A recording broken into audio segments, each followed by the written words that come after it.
Üdvözlök mindenkit, Hajtó Krisztián vagyok, a QFS pénzügyi blog írója, és beszéljünk ma egy kicsit a családalapítással kapcsolatos pénztári adókedvezményekről.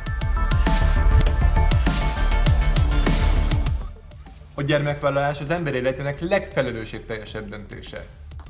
A gyermek az élet értelme, és rendkívül sok boldogságot és örömöt kapnak a szülők, viszont nagyon sok kiadással is jár.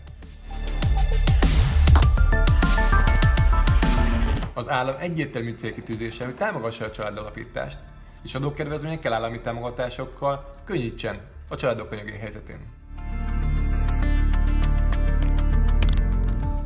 Ma a sorozatunkat folytatva a pénztári adókedvezményekről fogok részletesen beszélni.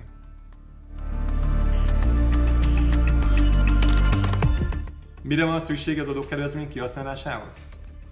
Itt is egy önsegélyező pénztári számlára, és az érintettől vagy a közeli hozzátartozójától személyi jövedelemadó befizetésre, amivel visszaigényeljük az adókedvezményt. Milyen jogosultságokra igényelhető közvetetten adókedvezmény? Gyermekszületésre, kieső jövedelem pótlására, illetve a csecsemő és babaápolási termékekre. Korábban készítettem interjút egy szülésznővel, aki egyben anya is, hogy mennyibe kerül ma Magyarországon szülni. Ledöbbentett az eredmény. Egy biztos, előre fel kell készülni az eseményre. Majd a szülés előtt az erre szánt keretet meg kell forgatni egy önsegélyező pénztári számlán, mivel az összeg nagyságától függően több százezer forintot is ki tudunk használni adókedvezmény formájában. A gyermek születését követően az otthon maradt szülő jövedelme jelentősen lecsökken.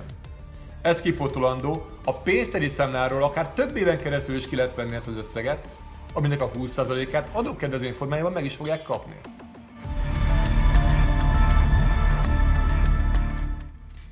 Babakrém, babasampon, popsütörlőkendő, bébifigyelő, oltások, tápszer, pelenka, orszívó és még sokáig sorolhatnám, hogy milyen költések után tudnak igénybe venni adókedvezményt.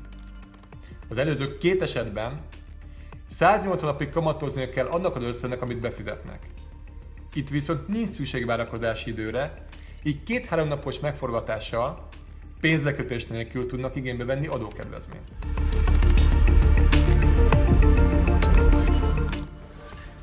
Összegezve, egy teljes körű, az egész családra kiterjedő elemzéssel jelentősen le lehet csökkenteni a gyerekszületéssel kapcsolatos költségeket.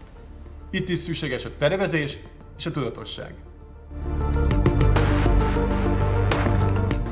Mielőtt elbúcsúzom, meg szeretnék említeni egy fontos eseményt. Május 7-én Magyarországon megköszönjük édesanyáinknak és nagymamáinknak, hogy szeretetükkel és törődésükkel mindig mellettünk álltak.